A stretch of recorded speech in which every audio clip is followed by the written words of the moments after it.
नमस्कार मित्रों, आप सभी का हमारे YouTube चैनल पर स्वागत है। आज हम लोग मिश्रण के कुछ क्वेश्चन सॉल्व करेंगे। सारे क्वेश्चंस काफ़ी इंपॉर्टेंट हैं, तो आइए स्टार्ट करते हैं। देखिए इसमें कह रहा है इसमें कि एक अयस्क में किसी मिश्र धातु का 25% है। एक अयस्क में किसी मिश्र धातु का 25% है जिसमें 90% लोहा है। यानी मिश्र धातु का जो 25% है, तो इस मिश्र धातु का कह रहा है कि 90% लोहा है, जिसके अतिरिक्त अयस्क के शेष 75% भाग में कोई लोहा नहीं है। तो 60 किलोग्राम शुद्ध लोहा प्राप्त करने के लिए लेने के लिए अयस्क की कितनी मात्रा किलोग्राम में है। प्रश्न को पहले समझ लीजिए एक बार कि ये अयस्क है। हम हल भी करते हैं, समझा भी देते हैं आपको। देखिए प्रश्न में कह रहा है कि ये अयस्क है। अब आपको पता है कि अयस्क होगा तो 100%, कोई भी चीज कितनी होती है 100%। तो कह रहा है कि इसके 25% भाग में एक मिश्र धातु मिलाई गई है। इसके 25% भाग में एक मिश्र धातु मिलाई गई है। अयस्क का बचा कितना? 75%। अयस्क का बचा कितना? 75%। तो कह रहा है कि जो मिश्र धातु मिलाई गई है ना अयस्क में 25%, इस मिश्र धातु में 90% लोहा है। इस मिश्र धातु में 90% लोहा है, यानी जो भी मिश्र धातु मिलाए हैं उसमें 90% लोहा है और इस 75% भाग में कोई लोहा नहीं है। तो कह रहा है कि 60 किलोग्राम लोहा प्राप्त करने के लिए अयस्क को लोहा कहां से मिल रहा है? इसे मिश्र धातु से। जो 25% अयस्क में मिश्र धातु है, लोहा वहीं से मिल रहा है। तो कह रहा है कि 60 किलोग्राम लोहा प्राप्त करने के लिए अयस्क की कितनी मात्रा लेनी पड़ेगी? 60 किलोग्राम लोहा प्राप्त करने के लिए अयस्क की कितनी मात्रा लेनी पड़ेगी? तो आइए हम लोग देखते हैं। तो मान लीजिए कि अयस्क आपका 400 किलोग्राम है। माना जो अयस्क है वो 400 किलोग्राम। अब आप पूछेंगे कि हमने 400 क्यों मान लिया? तो कैलकुलेशन को आसान बनाने के लिए हमने मान लिया कि अयस्क 400 किलोग्राम लिया गया। कैलकुलेशन को आसान बनाने के लिए माना हमने कि अयस्क 400 किलोग्राम है। अब इस अयस्क में 25% मिश्र धातु है। अयस्क में मिश्र धातु का 25% है। तो यदि आप उस मिश्र धातु को देखें, इसका 25% मिश्र धातु है। तो अब इस मिश्र धातु का मतलब कितना हो जाएगा? 400 का 25%, 400 का 25% यानी 100 किलोग्राम इसमें मिश्र धातु होगी। यदि 400 किलोग्राम अयस्क बनाएंगे तो मिश्र धातु इसमें 100 किलोग्राम हो गई। इसका 25% 100 किलोग्राम होगा। अब कह रहा है कि इस मिश्र धातु का 90% लोहा है। इस मिश्र धातु का 90% लोहा है, यानी लोहा आपको 90 किलोग्राम हो गया। 100 का 90% कितना हुआ? 100 का 90% 90 हुआ। तो लोहा आपको 90 किलोग्राम मिला। तो लोहा 90 किलोग्राम मिला, लेकिन लोहा कितना चाहिए हमको? 60 चाहिए। लोहा कितना चाहिए? 60। मिला कितना? 90। जब अयस्क 400 किलोग्राम है तो लोहा 90 मिला, जबकि हमको लोहा 60 चाहिए। तो इसी 90 की वैल्यू 60 है। इसी 90 की वैल्यू कितनी है बताइए? 60। तो एक की वैल्यू कितनी हो जाएगी? तो 60/90, 60/90। अयस्क हमने लिया कितना? 400 किलोग्राम अयस्क है। हमने माना अयस्क 400 किलोग्राम। तो अब ये देखिए कट जाएगा इसमें, तो 3 से काटेंगे 2/3 हो जाएगा। अब यदि 400 की वैल्यू देखी जाए कि 400 की वैल्यू कितनी होगी, तो 400 की वैल्यू कितनी हो जाएगी? 400 गुणे 2/3। तो 400 गुणे 2/3 800/3 हो गया। तो 800/3, 800/3 हो गया तो कितना हो गया? 3 दूना के 6, 2 8। अब 2 8 हो गया इसमें तो 20। अब 3 6 का 18, 266 हो गया। 0.67 आप भाग देंगे तो यानी अयस्क की 266.67 किलोग्राम मात्रा चाहिए। यानी आपका सेकंड ऑप्शन क्या हो गया? सही हो गया। तो प्रश्न आपका देखिए फिर से एक बार समझा दें कि एक अयस्क है। इस अयस्क में पूरा अयस्क 100% होगा। अब इस अयस्क का 25% एक मिश्र धातु है। तो अयस्क में 25% एक मिश्र धातु है और इस मिश्र धातु का 90% लोहा है। इस मिश्र धातु का 90% लोहा है। तो इस 25% का 90% लोहा है। अयस्क का जो 75% बचा, इसके पास कोई लोहा नहीं है। हमने काट दिया, क्रॉस लगा दिया, इसके पास कोई लोहा नहीं है। मतलब अयस्क को जो लोहा मिलेगा वो इसी मिश्र धातु से मिलेगा। तो कह रहा है कि 60 किलोग्राम यदि शुद्ध लोहा प्राप्त करना है, 60 किलोग्राम यदि शुद्ध लोहा प्राप्त करना है तो अयस्क का कितना किलोग्राम आपको लेना पड़ेगा? तो हमने मान लिया कि अयस्क की जो मात्रा है वो 400 किलोग्राम है। कैलकुलेशन को आसान करने के लिए, लंबा कैलकुलेशन ना उसके लिए माना गया है कि अयस्क की मात्रा 400 किलोग्राम है।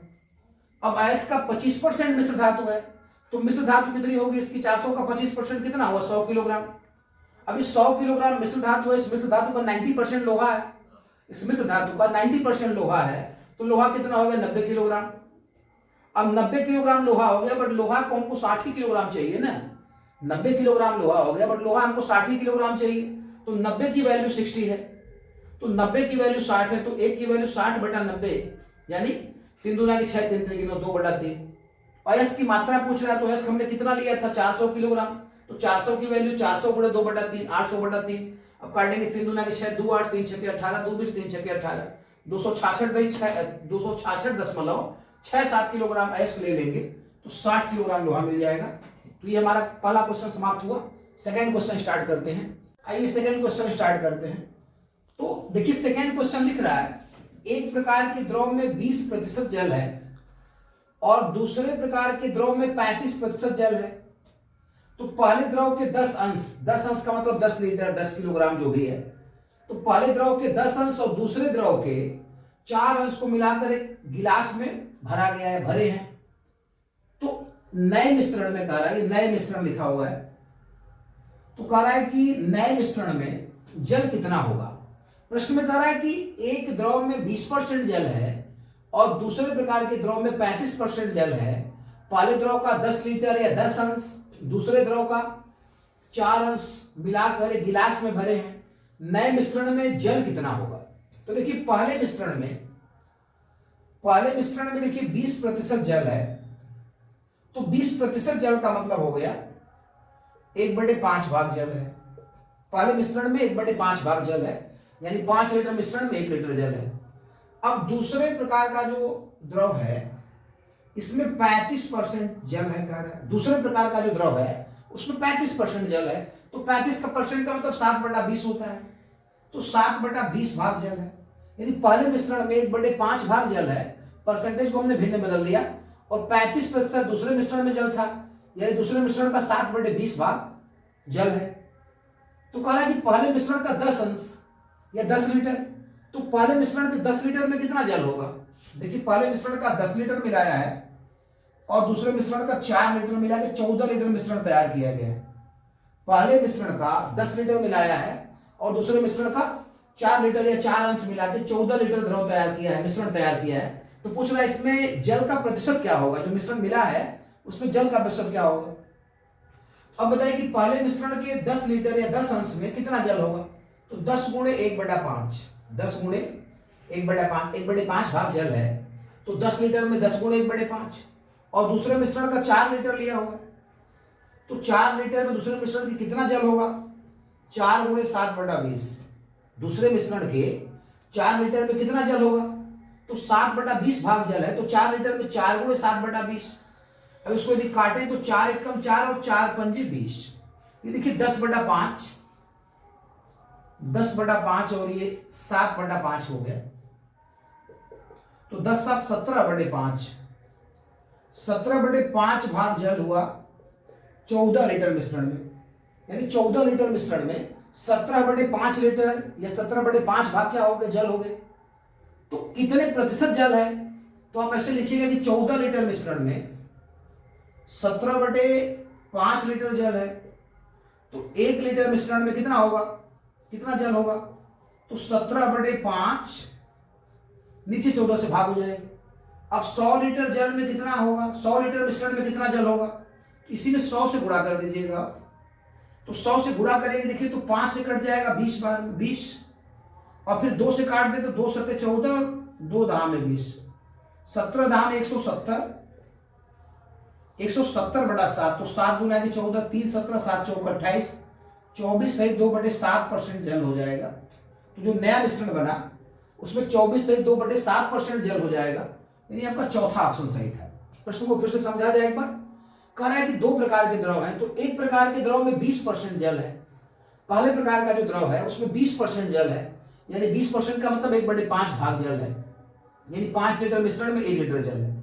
दूसरे प्रकार का जो द्रव है उसमें 35% जल है, यानी 7/20 भाग जल है। तो कह रहा है कि पहले मिश्रण का पहले द्रव का 10 अंश यानी 10 लीटर और दूसरे द्रव का 4 लीटर मिलाया गया और एक गिलास में भरा गया, तो नए मिश्रण में कितने प्रतिशत जल होगा या कितना जल होगा। तो पहले मिश्रण के या पहले द्रव के 10 अंश में या 10 लीटर में कितना जल होगा? 1/5 हिस्सा जल है ना, तो 1/5 हिस्सा जल है तो 10 लीटर का कितना होगा? 10 का 1/5 धन इसका, इसमें 7/20 भाग जल है। तो दूसरे प्रकार के द्रव का 4 लीटर लिया गया है, तो 4 गुणे 7/20, 7/20 भाग जल है। तो दूसरे प्रकार के जल का 4 लीटर लिया गया है, तो 4 गुणे 7/20, अब 4 एक कम 4, 4 पंजे 20, ये 7/5 हो गया, ये 10/5, 17/5, 17/5 भाग जल। यानी मिश्रण आपका देखिए 10 और 4 14 लीटर या 14 अंश जब आपने मिश्रण तैयार किया, 14 लीटर जब मिश्रण आपने तैयार किया तो 17/5 भाग उसमें क्या हो गया? जल हो गया। यानी 14 लीटर मिश्रण में 17/5 भाग जल है। 1 लीटर मिश्रण में 17/5 भागे 14, तो 100 लीटर यदि मिश्रण होगा, परसेंटेज के लिए 100 पे ही निकालेंगे परसेंटेज ना, तो 100 लीटर यदि मिश्रण हुआ तो 100 से इसमें गुणा कर देना है। अब ये काट के 170/7 आ जाएगा, तो 24 से 2/7% जल हो गया नए मिश्रण में। तो ये क्वेश्चन नंबर सेकेंड समाप्त हुआ। क्वेश्चन नंबर थर्ड देखा जाए। आइए क्वेश्चन नंबर थर्ड स्टार्ट करते हैं। तो देखिए कह रहा है कि 20 लीटर मिश्रण में 20% अल्कोहल व शेष पानी है। 20 लीटर मिश्रण में 20% अल्कोहल व शेष पानी है। अब कह रहा है कि यदि इसमें 4 लीटर पानी और मिला दिया जाए, इसमें 4 लीटर पानी और मिला दिया जाए तो नए मिश्रण में अल्कोहल का प्रतिशत कितना होगा? पानी ही मिलाया है तो जो नया मिश्रण बनेगा उसमें अल्कोहल का परसेंटेज घट जाएगा क्योंकि पानी ज्यादा हो गया। तो पहले देखिए इसमें कह रहा है कि 20 लीटर मिश्रण में 20% अल्कोहल है, अल्कोहल की मात्रा है कितनी? अल्कोहल की मात्रा है कितनी? तो अल्कोहल की मात्रा देखिए 20 लीटर में 20% का मतलब 1/5 होता है। 20% का मतलब 1/5 होता है, तो 20 गुणे 1/5, तो 5 एक कम 5 और 5 चौका 20। आप समझ लीजिए कि 4 लीटर अल्कोहल है, 4 लीटर अल्कोहल है। अब कह रहा है कि मिश्रण में 4 लीटर पानी और मिला दिया जाए, तो मिश्रण में यदि 4 लीटर पानी मिलाएंगे तो मिश्रण 20 लीटर था, अब 4 लीटर पानी मिला देंगे तो मिश्रण कितना हो जाएगा? 24 लीटर। लेकिन अल्कोहल तो वही रहेगा 4 लीटर, क्योंकि अल्कोहल की मात्रा ना तो घटेगी ना तो बढ़ेगी, मिलाया आपने पानी है, अल्कोहल की मात्रा पर कोई फर्क नहीं पड़ेगा। तो यदि मिश्रण की नई मात्रा देखी जाए, तो यदि मिश्रण की नई मात्रा देखी जाए तो मिश्रण की नई मात्रा कितनी हो गई? 20 और 4, 20 लीटर पहले से ही 4 लीटर आपने पानी मिला दिया, तो 24 लीटर। 20 लीटर पहले से ही है, 4 लीटर पानी मिला दिया, तो मिश्रण की नई मात्रा 24 लीटर हो गई। अब 24 लीटर में अल्कोहल 4 लीटर है, 24 लीटर में अल्कोहल 4 लीटर है, तो कितने प्रतिशत होगा ये? 4 लीटर 24 लीटर का कितने परसेंट होगा? तो ये लिख देंगे 4/24 गुणे 100। इसको आप काटिए पहले, तो काट देंगे तो 4 छके 24, 6 बार में। अब 2 से काट देंगे, 2 3 6, ये 50 बार में, यानी 50/3 हो गया, तो 50/3%, यानी काट देंगे तो 16 सही 2/3%। यानी जो नया मिश्रण बनेगा उसमें अल्कोहल की मात्रा 16 सही 2/3% हो जाएगी। परसेंटेज में पहले से घट गया, परसेंटेज जो है 20% अल्कोहल है, तो पानी मिलाने से अल्कोहल का परसेंटेज घट गया, भले 20% था, 16 सही 2/3% हो गया। प्रश्न को 1 मिनट फिर से देखा जाए। 20 लीटर मिश्रण में 20% अल्कोहल है, शेष पानी है। 20 लीटर मिश्रण में 20% अल्कोहल है और शेष पानी है। यदि उसमें 4 लीटर पानी और मिला दिया जाए तो नए मिश्रण में अल्कोहल का प्रतिशत क्या होगा? तो पहले देखिए अल्कोहल की प्रारंभिक मात्रा है कितनी? अल्कोहल की मात्रा है कितनी? तो 20 लीटर का 20%, 20 लीटर का 20%, तो 20% का मतलब 1/5 होता है, तो 5 एक कम 5, 5 चौका 20, 4 लीटर अल्कोहल है। अब मिश्रण 20 लीटर था, उसमें 4 लीटर पानी मिला दिए, तो मिश्रण की नई मात्रा 20 4 24 लीटर। अल्कोहल पहले भी 4 लीटर था, अभी भी 4 लीटर रहेगा, क्योंकि अल्कोहल तो मिलाया नहीं, पानी मिलाया है। अब ये 4 लीटर 24 लीटर का क्या परसेंट हो गया? तो 4/24 गुणे 100, काट देंगे 16 से 2/3%, सेकेंड ऑप्शन सही है। यानी अब अल्कोहल का जो प्रतिशत हो गया वो 16 से 2/3% हो गया। तो ये थर्ड क्वेश्चन समाप्त हुआ। आइए क्वेश्चन नंबर 4 स्टार्ट करते हैं। आइए क्वेश्चन नंबर 4 स्टार्ट करते हैं। तो देखिए इसमें कह रहा है कि 40% 40% HCl का मिश्रण प्राप्त करने के लिए 40% HCl का मिश्रण प्राप्त करने के लिए 60% HCl में 25% HCl को किस अनुपात में मिलाना पड़ेगा?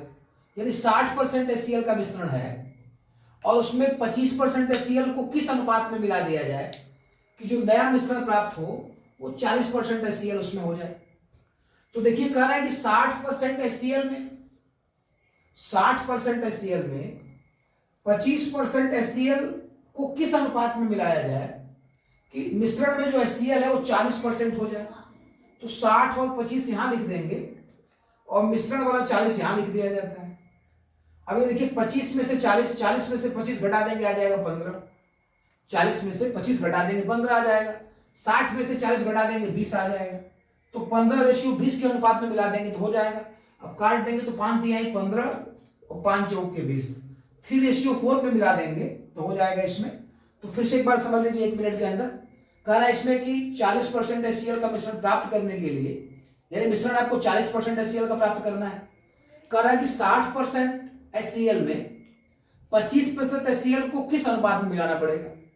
तो 60% HCl में 25% HCl को मिला रहे हैं तो 60 और 25 यहां लिख देंगे। मिश्रण जो प्राप्त हुआ उसमें HCl 40% है, मिश्रण को यहां लिखा जाता है। अब 60 में से 40 गया 20, 25 में से 40 गया 15, तो 15:20 में मिलाना पड़ेगा, यानी 5 तिहाई 15, 5 चौका 20, 3:4 में मिला देंगे तो हो जाएगा। तो आज की वीडियो में बस इतना ही। कल हम लोग कुछ नए क्वेश्चन के साथ मिलेंगे, तब तक धन्यवाद।